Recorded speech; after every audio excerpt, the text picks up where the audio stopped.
Next వచ్చేసి కాన్స్టిట్యూషన్లో part 3 వచ్చేసి ఫండమెంటల్ రైట్స్. ఇది కొంచెం పెద్దగా ఉంటుంది, ఎందుకంటే ఆర్టికల్ నెంబర్ 12 to 35 కవర్ చేయాలి కాబట్టి. సో కొంచెం పేషెన్సీగా వింటే గుర్తుండిపోతుంది. ఆర్టికల్ నెంబర్ ఈ ఫండమెంటల్ రైట్స్ని మనం ఎక్కడి నుంచి తెచ్చుకున్నామంటే ఫ్రమ్ కాన్స్టిట్యూషన్ ఆఫ్ యూఎస్ఏ. ఇవి కూడా మనకు ఏమంటారు, మ్యాచ్ ద ఫాలోయింగ్ అలాంటి వాటి నుంచి అడిగే ఛాన్సెస్ ఉంటుంది. దీన్ని మనం ఎక్కడి నుంచి తెచ్చుకున్నామంటే యూఎస్ఏ కాన్స్టిట్యూషన్ నుంచి తెచ్చుకున్నాము. యూఎస్ఏలో దీన్ని ఫండమెంటల్ రైట్స్ని వాళ్ళు బిల్ ఆఫ్ రైట్స్గా అంటారు. ఇవి కూడా గుర్తుపెట్టుకోవాల్సిందే. ఈ ఫండమెంటల్ రైట్స్ని మనం మ్యాగ్నా కార్టా ఆఫ్ ఇండియా అని అంటారు. సో ఇక్కడ ఏంటిదంటే దీని ఎయిమ్ వచ్చేసి a government of laws and not for men. 7 fundamental rights. నార్మల్గా ఏంటంటే ఈ ఫండమెంటల్ రైట్స్ మనకు స్టార్టింగ్లో 7 ఉండేవి.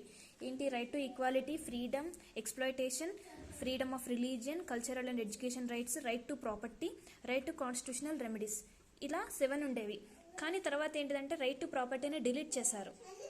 బై 44th అమెండ్మెంట్ యాక్ట్ ద్వారా డిలీట్ చేసి దాన్ని ఏం చేశారు, మళ్ళీ దాన్ని లీగల్గా దానికి రైట్స్ తీసుకొని వచ్చి పార్ట్ 12లో 300 ఆర్టికల్ నెంబర్ 300A యాడ్ చేయడం జరిగింది.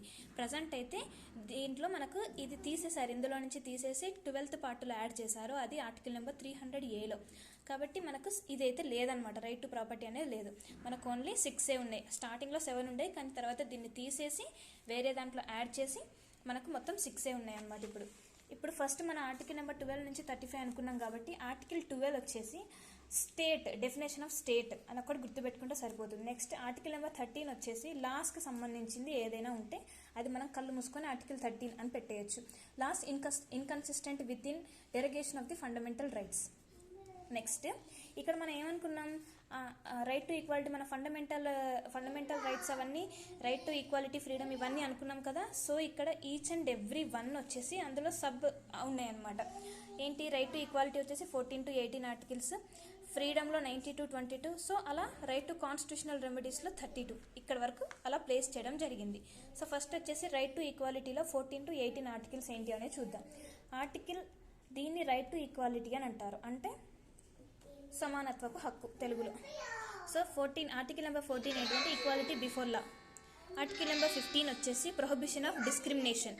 ఏంటి? Religion, caste, race, place of birth అలా అనమాట. నెక్స్ట్ ఆర్టికల్ నెంబర్ 16 వచ్చేసి ఈక్వాలిటీ ఆఫ్ ఆపర్చునిటీ. 17 వచ్చేసి అబాలిషన్ ఆఫ్ అన్టచబిలిటీ. 18 వచ్చేసి అబాలిషన్ ఆఫ్ టైటిల్స్. జస్ట్ ఒక వర్డ్ గుర్తుపెట్టుకుంటే సరిపోతుంది. నేను దీనికి షార్ట్ కట్స్ కూడా కమింగ్ వీడియోస్లో చెప్తాను. So right to freedom, second వచ్చేసి right to freedom, article number 19 to 22. Freedom వచ్చేసి ఏంటంటే ఫస్ట్ ఆర్టికల్ నెంబర్ 19లో protection of certain rights regarding freedom of speech, expression, assembly, association, movement, residence and profession. ఇది article number 19. 20 వచ్చేసి protection in respect of conviction of offences. Article number 21 వచ్చేసి protection of life and personal liberty. ఇది చాలా important, ఇది మనకు చాలాసార్లు అడిగారు కూడా. Article number 21A right to elementary education. Article number 22 protection against arrest and detention in certain cases. Next right against ఎక్స్ప్లాయిటేషన్లో article number 23 and 24 ఉన్నాయి. అవేంటి అంటే prohibition of traffic in human beings and forced labour. Next prohibition of employment of children in factories. ఇవి రెండు వచ్చేసి right against exploitation. Next right to freedom of రిలీజియన్లో article number 25, 26, 27, 28 అనమాట. ఆ 25 ఏంటి? Freedom of conscience and free profession, practice and propagation of religion. 26 వచ్చేసి freedom to manage religious affairs. Article number 27 వచ్చేసి freedom from payment of taxes for promotion of any religion. Article number 28 freedom from attending religious instruction to worship in certain educational institutions. ఇది next last but one cultural and educational రైట్స్లో 29 to 13. ఏంటి? 29 ఏంటి? Protection of language, script, culture of minorities. Article number 30 వచ్చేసి right of minorities to establish and administer educational institution. Article number 31లో right to ప్రాపర్టీని చేర్చారు, మళ్ళీ తర్వాత దాన్ని కూడా తీసేశారు. Article number 31A, 31B, 31C, 31D ఇవి కూడా పెట్టడం జరిగింది, కానీ నార్మల్గా ఇవైతే ఎవరు ప్రిఫర్ చెయ్యరు. ఇవి చాలా ఇంపార్టెంట్ అని కూడా అన్నారు, నెగ్లెక్ట్ చేసేస్తారు. నెక్స్ట్ వచ్చేసి right to constitutional remedies. Article number 32 ఉంటుంది.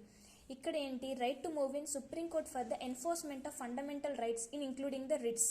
ఏంటి అంటే అవి habeas corpus, mandamus, prohibition, certiorari, quo warranto. So ఇక్కడ ఏంటి?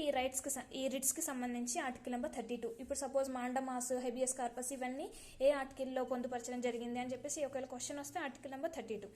మళ్ళీ ఏంటంటే ఇక ఇక్కడ కొన్ని బిట్స్.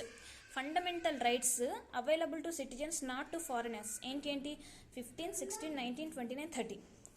బోత్ ఫారినర్స్కి సిటిజన్స్కి అప్లికబుల్ అయ్యేటి 14, 20, 21, 21A, 22, 23, 24, 25, 26, 27, 28. కాకపోతే ఎనిమి అలియన్స్ తెలియాలంటే we have to go through polity Laxmikanth. Next ఇక్కడ మనం రిట్స్ గురించి చెప్పుకున్నాం కదా, 5 రిట్స్ అని. హెబియస్ కార్పస్ అంటే ఏంటి అది కూడా నేను చెప్తున్నాను. సో ఇక్కడ ఏంటంటే ద నేమ్ హెబియస్ కార్పస్ అంటే to have the body of something, ఏమంటారు, శారీరకంగా అలాంటి ఏమైనా జరిగినప్పుడు మనం హెబియస్ కార్పస్ కేసెస్ వేయచ్చు. సో మాండమాస్ అంటే ఏంటిది, command issued by court to public official asking him to perform his official duties that he has failed or refused to perform. ఒకవేళ అతను ఏమన్నా డ్యూటీస్ చేయలేకపోయినా, ఫెయిల్ అయినా, సో అప్పుడు మనకు కోర్టు అనేది ఇష్యూ చేస్తుంది ఒక కమాండ్ అనేది, దాన్ని మాండమాస్ అంటారు. నెక్స్ట్ ప్రొహిబిషన్ అంటే ఏంటిదంటే నిషేధించడం. ఏంటిదంటే ఒక హైకోర్టు, ఒక పెద్ద కోర్టు వచ్చేసి చిన్న కోర్ట్స్కి కానీ ట్రిబ్యునల్ కోర్ట్స్కి కానీ మీరు అలాంటి కేసెస్ని చూడకండి అలాంటి చెప్పే వాటిని ప్రొహిబిషన్ కిందకి వస్తుంది అన్నమాట. నెక్స్ట్ సెర్ష్యూరారీ వచ్చేసి to be certified to be informed. ఇక్కడ ఏంటిదంటే ప్రొహిబిషన్ డైరెక్ట్స్ యాక్టివిటీ. ఇందులో ఏంటంటే మాండమాస్ వచ్చేసి చెయ్యండి అని చెప్తుంది. ఇక్కడ ఏంటిదంటే ప్రొహిబిషన్ ఏంటిదంటే అది చెయ్యకు అని చెప్తుంది అనమాట. ఇవి చెయ్యాలి, ఇవి చేయకూడదు అని అంటారు కదా, మాండమాస్ వచ్చేసి చెయ్యమని చెప్తుంది, మీరు ఏదైతే చేయట్లేదో చెయ్యండి అని. ప్రొహిబిషన్ వచ్చేసి ప్రొహిబిషన్ డైరెక్ట్స్ ఇన్యాక్టివిటీ, అంటే మీరు ఇలాంటివి చేయకండి అని చెప్పేసి మనకు ప్రొహిబిషన్లో చూపిస్తారు. సెర్ష్యూరారీ అంటే to be certified or to be informed. ఇది కూడా issued by high court to lower court to transfer a case pending with latter or to squash the order or latter in the case. ఇది ఏంటిదంటే